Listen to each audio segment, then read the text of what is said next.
ఇక్కడ కనబడుతున్న ఈ వ్యక్తి కేవలం టేస్టీగా వంట చేయలేదని చెప్పి వాళ్ళ అమ్మని చంపేయాలనుకుంటాడు. సో దానికోసం లంచ్ తర్వాత హీరో కిచెన్ లోకి వెళ్లి వాళ్ళ అమ్మ కోసం కాఫీ చేసి తీసుకొస్తాడు. కాకపోతే వాళ్ళ అమ్మ కోసమే అందులో స్పెషల్ గా ర్యాట్ పాయిజన్ కలుపుతాడు. ఇంకా అది కలర్లెస్ అవడంతో చాలా ఈజీగా ఆ కాఫీలో మిక్స్ అయిపోతుంది. ఇంకా అస్సలు వెయిట్ చేయలేక అలా విషయం కలిపిన కాఫీని తీసుకెళ్లి ఏం సంబంధం లేనట్టు వాళ్ళ మదర్ చేతిలో పెడతాడు. ఇంకా హీరో వాళ్ళ అమ్మ ఆ కప్ తీసుకొని ఒక సిప్ తాగి కొంచెం షుగర్ ఎక్కువైందని చెప్తుంది. దానికి హీరో టేస్ట్ కోసం కలిపానులే అంటాడు. నెక్స్ట్ టైం ఇలా చేయకని చెప్తుంది. అలా మెల్లిగా కాఫీ అంతా తాగేసిన వాళ్ళ అమ్మ ఒంట్లో విషయం పనిచేయడం స్టార్ట్ అయ్యి ఆ కాఫీ కప్ చేతిలోని కింద పడిపోతుంది. ఇంకా ఆమె కూడా అన్కాన్షియస్ అయి సోఫా మీద పడిపోతుంది. అలా హెల్ప్లెస్ గా పడిపోయిన ఆమె అంబులెన్స్ కి కాల్ చేయాలనుకుంటుంది. కానీ ఆమె చేతులు ఆల్రెడీ స్పర్శ కోల్పోవడంతో కాల్ చేయలేకపోతుంది. అదంతా చూస్తున్న హీరో మాత్రం తల్లి చనిపోతున్నా దయ కూడా లేకుండా అలానే చూస్తూ ఉండిపోతాడు. అయినా హీరో ఇలా హత్యలు చేయడం ఇదే మొదటిసారి కాదు. గతంలో కూడా ఇలానే ఎన్నో దారుణమైన హత్యలు చేసేవాడు. కానీ ఎవరికి దొరకలేదు. ఎందుకంటే మనోడు వర్క్ చేసేది పోలీస్ స్టేషన్ లో, అది కూడా అక్కడ ఒక జానిటర్ లాగా వర్క్ చేస్తాడు. సో హీరో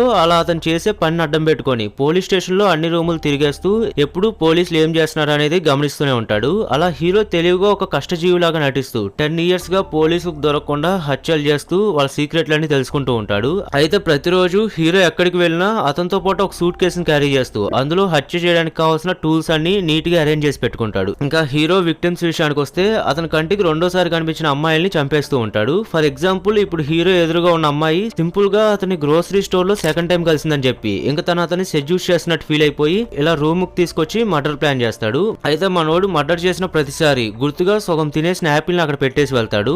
ఇది అతని సిగ్నేచర్ లా అనమాట. ఇంకా ప్రతి ఒక్కరిని గొంతు కోసి చంపుతున్నాడు కాబట్టి పోలీసులు ఈ సైకో కిల్లర్ కి ద కట్టర్ అని పేరు పెడతారు. ఇలా గత 10 సంవత్సరాల్లో 7గురిని హత్య చేశాడు. కానీ పోలీసులకు మాత్రం 6 బాడీసే దొరుకుతాయి. లాస్ట్ వచ్చేసి ఇప్పుడే ఆ కార్ డిక్కీలో పెట్టడం జరిగింది. అసలు హీరో ఇలా అవడానికి కారణం ఏంటంటే అతను చిన్న వయసులో ఉన్నప్పుడు హీరో వాళ్ళ ఫాదర్ మరొక అబ్బాయితో రిలేషన్ పెట్టుకుంటాడు. సో తన హస్బెండ్ ఒక గే అని తెలిసి వాళ్ళ అమ్మ ఆమె కోపాన్ని తన కొడుకు మీద చూపించేది. అలా వాళ్ళ అమ్మ కనీసం ఈగలు కూడా ముట్టుకొని వంటలు చేస్తూ హీరోకి కూడా వేరే ఆప్షన్ లేక వాటినే తింటూ వచ్చాడు. ఇంక ఇలాంటి టైంలో అతని కోపాన్ని తీర్చుకోవడానికి ముళ్ళున్న కొన్ని రోజెస్ ని డైలీ వాళ్ళ అమ్మకి తెచ్చిచ్చేవాడు. ఆమె ముళ్ళు గుచ్చుకొని నెప్తో బాధపడుతూ ఉంటే అది చూసి తన కోపాన్ని సాటిస్ఫై చేసుకునేవాడు. అలాగే బాత్ టబ్ లో చికెన్ పూసి ర్యాషెస్ వచ్చేలా చేయడం, ఇలా స్లోగా రివెంజ్ తీర్చుకుంటూ ఇంకొక రోజు డైరెక్ట్ గా ఇలా కాఫీలో విషం పెట్టి చంపేస్తాడు. అతనికి ఒకవేళ ఏ అమ్మాయి రెండోసారి కనిపించకపోతే చిన్న బ్రేక్ తీసుకొని టౌన్ సైడ్ వెళ్లి అక్కడ ఇన్నోసెంట్ గా ఉన్న అమ్మాయిని ఫాలో అయ్యి వాళ్ళ మీద ఇన్ఫాక్చుయేషన్ ఫీలింగ్ రాగానే వాళ్ళని చంపేస్తాడు. మన హీరోకి ఎలాగ ప్రేమించడమే వచ్చు. వాళ్ళని చంపడం ద్వారానే వాళ్ళ మీద ఉన్న పొసెసివ్నెస్ ని ఎక్స్ప్రెస్ చేస్తాడు. ఇలాంటి హీరోకి డైలీ అతను పనిచేసే పోలీస్ స్టేషన్ లో ఒక షబ్బీ గోల్ మన హీరోని ఎంతగానో ఇష్టపడుతూ ఉంటుంది. తను రోజు శాండ్విచెస్ చేసి తెచ్చిస్తూ మరి మన హీరోతో ఎంత మాట్లాడడానికి ప్రయత్నిస్తున్నా కానీ తన అదృష్టం బాగుండి మనోడు మాత్రం తను ఒక అగ్లీ గోర్ లానే చూస్తూ సైలెంట్ గా తను పట్టించుకోకుండా వెళ్ళిపోతాడు. ఒక రోజు సీక్రెట్ గా ఆ రూమ్ వెంటిలేటర్ ఓపెన్ చేసి లోపల పోలీసులు ఒక మర్డర్ కేసు గురించి మాట్లాడుకుంటుంటే వింటూ ఉంటాడు. అందులో విక్టిమ్ ఒక ఉమెన్ అనమాట. అయితే ఆ క్రైమ్ సీన్ లో కూడా యాపిల్ దొరికేసరికి ఇంకా అది కూడా ఈ కట్రే చేసి ఉంటాడని పోలీసులు ఫిక్స్ అయిపోవడంతో ఒక పక్క హీరో వాళ్ళ మాటలు విని ఫ్రస్ట్రేట్ అయిపోతూ ఉంటాడు. ఎందుకంటే మనోడు అసలు ఆ మర్డర్ చేయనే లేదు. ఎవరో కావాలనే ఈ హత్యని అతని అకౌంట్ లో వేయాలని చూస్తున్నారని అర్థమై సేమ్ అతనిలాగే హత్య చేసిన ఆ కాపీ క్యాట్ ఎవరో కనుక్కొని బుద్ధి చెప్పాలనుకొని ఆ మీటింగ్ అంతా అయిపోయాక ఆ రూమ్ లోకి వెళ్లి ఆ కేసు డీటెయిల్స్ అన్ని కలెక్ట్ చేసుకుంటాడు.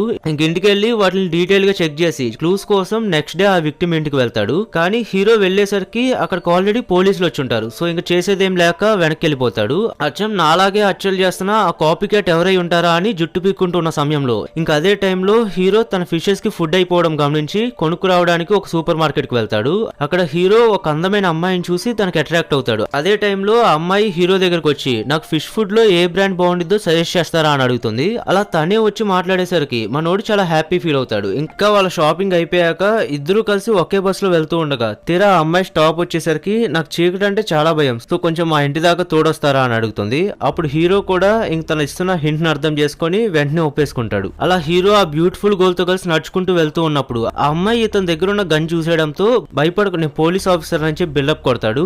ఆశ్చర్యంగా ఆ అమ్మాయి కూడా ఎటువంటి భయం లేకుండా ఇంకా ఇతనితో చాలా ఇష్టంగా ప్రవర్తిస్తూ ఉంటుంది. బట్ ఆ నెక్స్ట్ ఇయర్ కి మనోడు అసలు లైఫ్ లో మర్చిపోలేడు. తను సడన్ గా ఉన్నట్టుండి అతను గన్ తీసుకొని ముందరకు నెట్టేస్తుంది. అసలు తన ఫేస్ లో ఏ ఎక్స్ప్రెషన్స్ లేకుండా మర్యాదగా ఇతన్ని సూట్ కేసు ఓపెన్ చేయమని చెప్తుంది. అప్పుడు అందులో యాపిల్ అండ్ కొన్ని కిల్లింగ్ టూల్స్ ఉండడం చూసి మొత్తానికి ఏదో గట్టిగానే ప్లాన్ చేస్తుంది. ఇతని ప్యాంట్ అండ్ అండర్ వేర్ కూడా ఇప్పించేస్తుంది. బలవంతంగా ఆ కార్ దగ్గర కూర్చోబెట్టి అతను 2 చేతులు వెనక్కి కట్టేయడంతో మన హీరో పక్క పానిక్ అయిపోతూ ఉంటాడు. అసలు ఈ బ్యూటీ ఏం చేయాలనుకుంటుందో మనోడికి అర్థం కాదు. బహుశా తనకి ఏవో వైల్డ్ ఫ్యాంటసీస్ ఉండుంటాయి అనుకొని సర్లే మందేం పోయింది కోఆపరేట్ చేద్దాం అనుకుంటాడు. కానీ తను అతని సూట్ కేసులోంచే ఒక నైఫ్ తెచ్చి ఇతని మీద కూర్చొని ఫస్ట్ ఇతని బ్లడ్ ని కొంచెం లిక్ చేస్తుంది.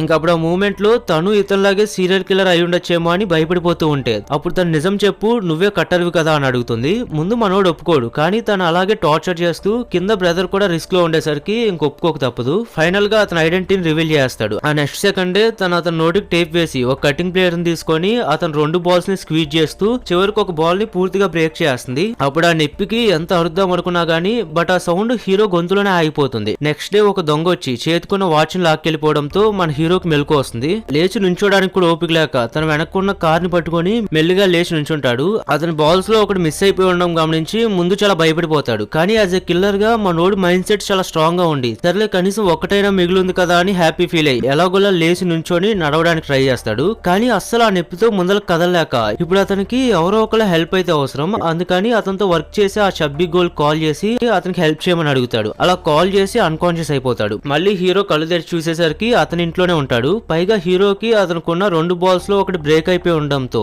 ఇంకా అతని ప్రైవేట్ పార్ట్ కి ఒక యూరిన్ పైప్ కనెక్ట్ చేసి ఉంటుంది. ఇంకా ఆ ఇల్లంతా నీట్ గా క్లీన్ చేసి ఉంటుంది. పైగా అతను పోలీస్ స్టేషన్ లో దొంగలించిన ఆ విక్టిమ్ డీటెయిల్స్ అన్ని అక్కడ చెల్లా చెదురుగా పడి ఉంటే తను అవి కూడా నీట్ గా ఒక ఫైల్ లో అరేంజ్ చేసి ఉంచుతుంది. అది చూసిన హీరో తన రియల్ ఐడెంటిటీ ఆ షబ్బిగోల్కి తెలిసిపోయి ఉండిద్దని సో తను వెంటనే చంపేయాలనుకుంటాడు. దానికోసం హీరో అతని యూరిన్ పైప్ ని కట్ చేసుకొని స్టార్ట్ అయ్యే లోపే వాళ్ళ ఇంటి డోర్ బెల్ రింగ్ అవుతుంది.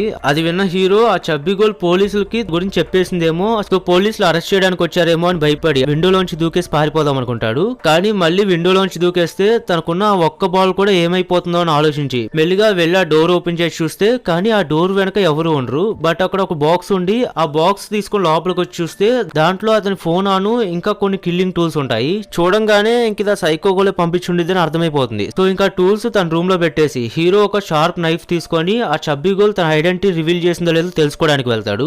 ఒకవేళ తను గనక రివీల్ చేసి ఉంటే ఇంకా తను హెల్ప్ చేసిందన్న గ్రాటిట్యూడ్ కూడా లేకుండా ఇమీడియట్ గా చంపేయాలనుకుంటాడు. అలా నలిగిపోయిన బాల్ తోనే ఎలాగోలా పోలీస్ స్టేషన్ కి వెళ్ళాక కానీ తను వాళ్ళ డ్యూటీకి రాలేదని తెలుస్తుంది.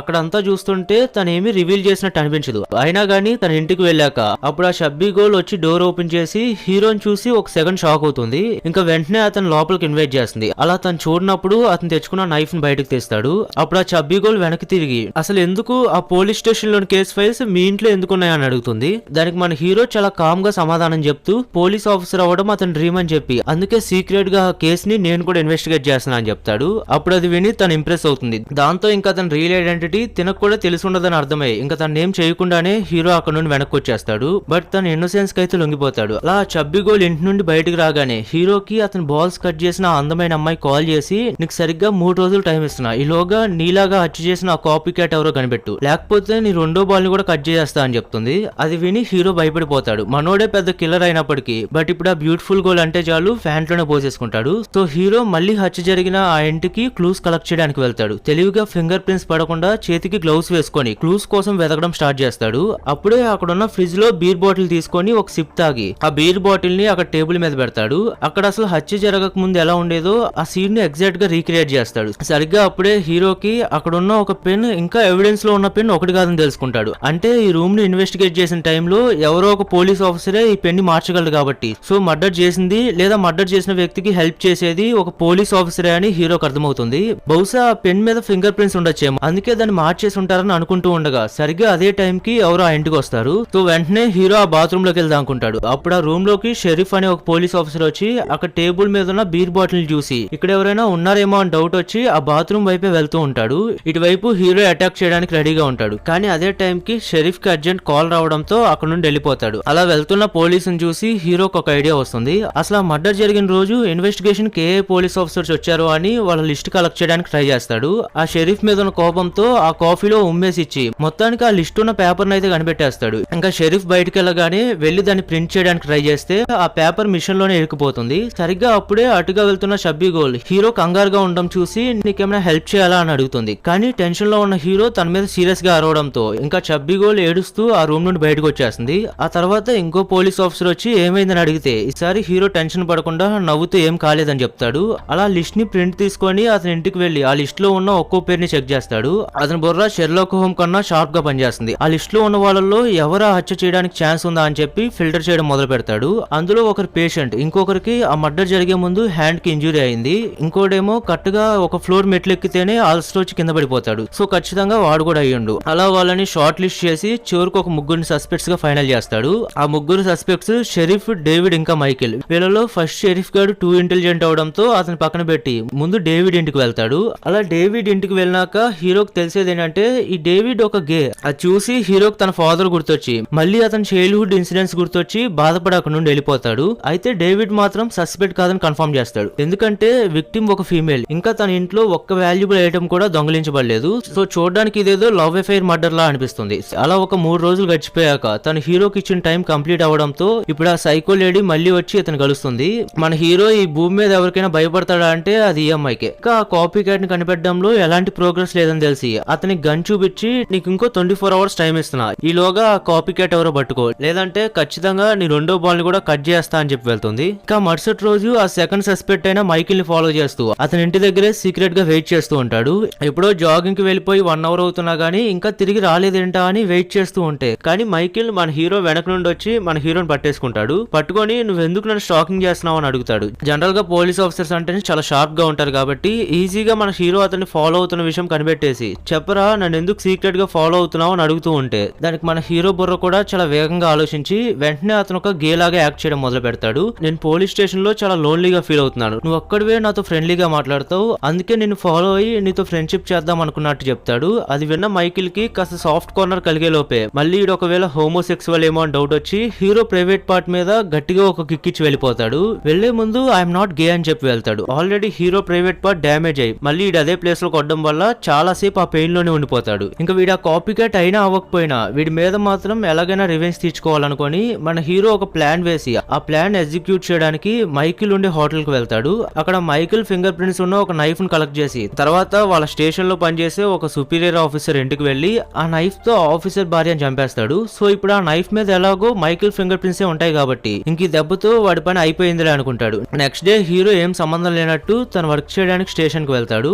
ఆ స్టేషన్ లో సీక్రెట్ గా మైకిల్ నెంబర్ కనుక్కొని వెంటనే అతనికి ఒక బ్లాక్ మెయిల్ మెసేజ్ పంపుతాడు. నాకు తెలుసు నువ్వు ఒకరిని హత్య చేసావని, 5 నిమిషాల్లో నువ్వు గనక నాకు తిరిగి కాల్ చేయలేదంటే ఈ న్యూస్ అందరికి చెప్పేస్తా అంటాడు. ఒకవేళ మైకిల్ ఆ హత్య గనక చేసి ఉండకపోతే స్టేషన్ లో అందరికి ఆ మెసేజ్ చూపిస్తాడు. అదే గనక అతను క్రిమినల్ అయి ఉంటే సైలెంట్ గా ఉండిపోతాడని మైకిల్ ఏం చేస్తాడో చూద్దామని వెయిట్ చేస్తూ ఉంటాడు. కానీ ఇంతకు ముందే ఆల్రెడీ అతను ఫాలో అయ్యి దొరికిపోవడంతో సో ముందర మన హీరో మీద డౌట్ వచ్చి మన హీరో మొబైల్ చెక్ చేస్తాడు. కానీ ఇతని దగ్గర మొబైల్ ఏం లేకపోయేసరికి మళ్ళీ ఆ నెంబర్ కాల్ చేసి చూస్తే అది స్విచ్ ఆఫ్ అని వస్తుంది. సో ఇంకా చేసేదేం లేక సైలెంట్ గా అక్కడ నుంచి వెళ్ళిపోతాడు. అయితే నిజానికి మైకిల్ రావడం గమనించి హీరో ముందే అతని ఫోన్ ని పక్కనున్న క్లీనింగ్ వాటర్ లో పడేస్తాడు.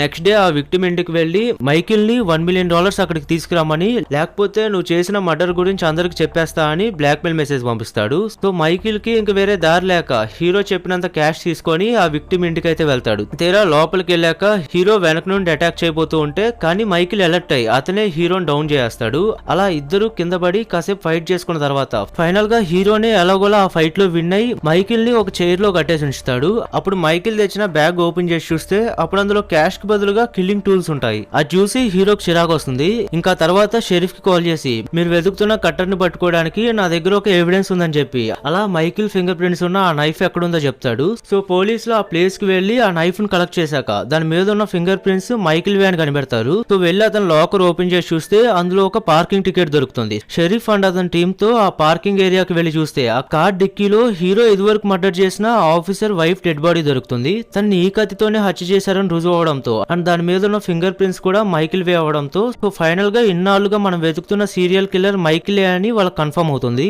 ఇటువైపు హీరో తనకు ఆ టాస్క్ అప్పగించిన ఆ బ్యూటిఫుల్ గోల్ ని అక్కడికి పిలిపించి ఇదిగో వీడే నాలా హత్య చేసిన ఆ కాపీ క్యాట్ అని చెప్తాడు. అప్పుడు తను సేమ్ ఇది వరకు హీరోని భయపెట్టినట్టే ఇతను కూడా భయపెట్టి అసలు మైకిల్ ఆ హత్య ఎందుకు చేశాడో అతని చేత చెప్పిస్తుంది.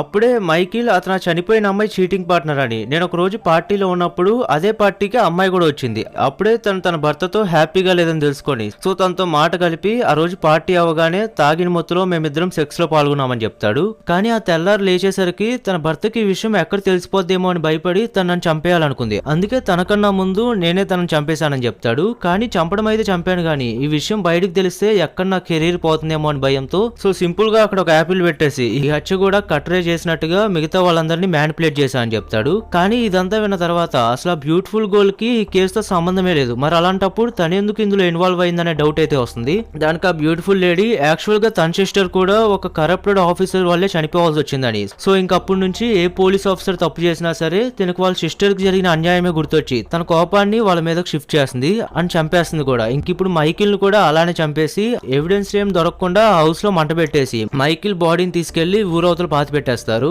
ఇంకంతా అయిపోయింది. మళ్ళీ మన హీరో కాన్ఫిడెన్స్ లెవెల్స్ పెరిగి ఇంకిప్పుడు నేను ఒక పర్ఫెక్ట్ క్రిమినల్ అని హీరో అనుకునే టైం కి స్టేషన్ లో ఇదివరకు దొరికిన ఆ పార్కింగ్ టికెట్ మీద షబ్బీ గోల్డ్ ఫింగర్ ప్రింట్స్ ఉంటాయి. యాక్చువల్ గా అసలు ఏమైందంటే గత కొన్ని రోజులుగా హీరో మైకిల్ కి చెక్ పెట్టే పనిలో బిజీగా ఉండేసరికి వీడు అసలు ఆఫీస్ కి రావట్లేదేంటా అని ఏమైందో చూడడానికి తను హీరో ఇంటికి వెళ్తుంది. అలా వెళ్ళినప్పుడు తన ఇల్లు అంతా చిందరవందరగా ఉండేసరికి మళ్ళీ ఆ ఇల్లు క్లీన్ చేస్తూ ఉంటే అక్కడే తన పార్కింగ్ టికెట్ ని చూసినట్టు చెప్పేస్తుంది. సో తనకు ఆ క్రైమ్ తో ఎటువంటి సంబంధం లేదని అర్థం చేసుకున్న షరీఫ్ ఇంకొంచెం గట్టిగా అడిగేసరికి తనకి హీరో గురించి తెలిసిన నిజాలన్నీ కక్కేస్తుంది. ఇటువైపు హీరోకి అలా అతను డ్రీమ్ గోల్ తో కలిసి హత్య చేయడం వల్ల ఇంతకు ముందు ఎప్పుడు లేనంత హ్యాపీనెస్ ఫీల్ అవుతాడు. ఫైనల్ గా ఇదివరకు ఏ అమ్మాయిని చూసి అయితే భయపడేవాడు ఇప్పుడు ఆ అమ్మాయితోనే రిలేషన్షిప్ లో ఉంటాడు. ఇలా వీళ్ళిద్దరు లవ్ బోట్స్ గా మారి ఒక రోజు రాత్రి బెంచ్ మీద కూర్చుని ఉన్నప్పుడు ఆ షబ్బీ గోల్ అక్కడికి వచ్చి హీరోకి జరిగిందంతా చెప్పేస్తుంది. ఇంకా అతను రియాక్ట్ అయ్యే లోపే పోలీసులు అక్కడికి వచ్చి హీరోని సరెండర్ అవ్వమని చెప్తారు. సో ఇంకా వెంటనే అతను సూట్ కేసులో ఉన్న గన్ తీసుకొని ఆ షబ్బీ గోల్ మీద పెట్టి నన్ను వెళ్ళనివ్వండి లేదంటే తనని కాల్ చేస్తానని బెదిరిస్తాడు. అయితే అప్పుడు అక్కడ చాలా మంది పోలీసులు ఉండడం గమనిస్తాడు. అలాగే ఈ అమ్మాయి తిను ఒక్కతే ఈ ప్రపంచంలో అతని గురించి కేర్ తీసుకుంది కాబట్టి సో అలాంటి అమ్మాయిని అడ్డు పెట్టుకొని పారిపోవడం ఇష్టం లేక ఆ షబ్బీ గోల్ ని పక్కకు నెట్టేసి ఆ గన్ ని అతని మెడ మీదే పెట్టుకుంటాడు.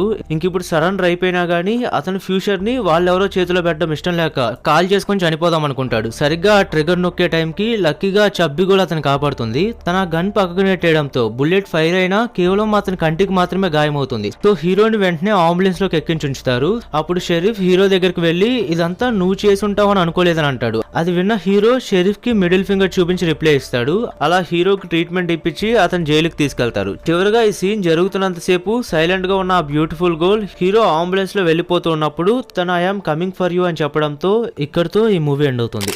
సో ఈ వీడియోకి ఇంతే ఫ్రెండ్స్. ఈ మూవీ మీకు ఎలా అనిపించిందో కింద కామెంట్ చేయండి. ఇంకో ఇంట్రెస్టింగ్ మూవీ స్టోరీతో మళ్ళీ నెక్స్ట్ వీడియోలో కలుసుకుందాం.